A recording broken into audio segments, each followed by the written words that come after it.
Cancer যখন আসে তখন শুধু শরীরকে নয়, মন, পরিবার এবং আত্মবিশ্বাসকে নাড়া দেয়। এগুলো হচ্ছে ক্যান্সারের সাথে মানসিক চাপ এবং ভ্রান্ত আত্মবিশ্বাসেরই প্রতিরূপ। ক্যান্সার টিমের সাথে সাইকোলজিস্ট, কাউন্সিলর বা থেরাপিস্টদেরকে রাখি।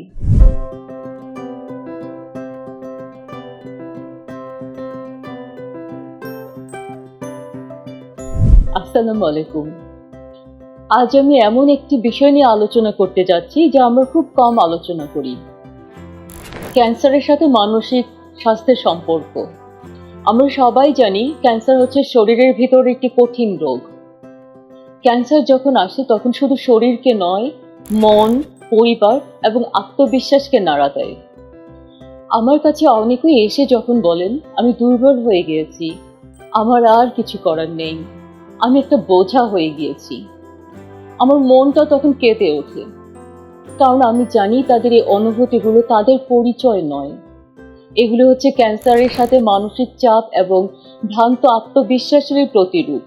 সিবিটি, কগনিটিভ বিহেভিয়ার থেরাপিতে আমরা এই ভ্রান্ত চিন্তাগুলোকে চিহ্নিত করি, প্রশ্ন করি এবং সেটা পুনর্গঠন করি। যেমন কেউ আমাকে বললেন আমার জীবনটা অর্থহীন হয়ে গিয়েছে, আমি তখন প্রশ্ন করি, আপনি কি আজ হসপিটালে এসেছিলেন? আপনার পরিবারের জন্য কি কিছু করেছেন? আপনার নিজের জন্য কিছু করার চেষ্টা করেছেন? যেমন খাবার খাওয়া বা ঘুমানোর চেষ্টা করা বা ভালো লাগার জন্য কিছু করা। সবকিছু পরও যখন আপনি চেষ্টা করছেন তখন আপনি দুর্বল নন, আপনি একজন যোদ্ধা।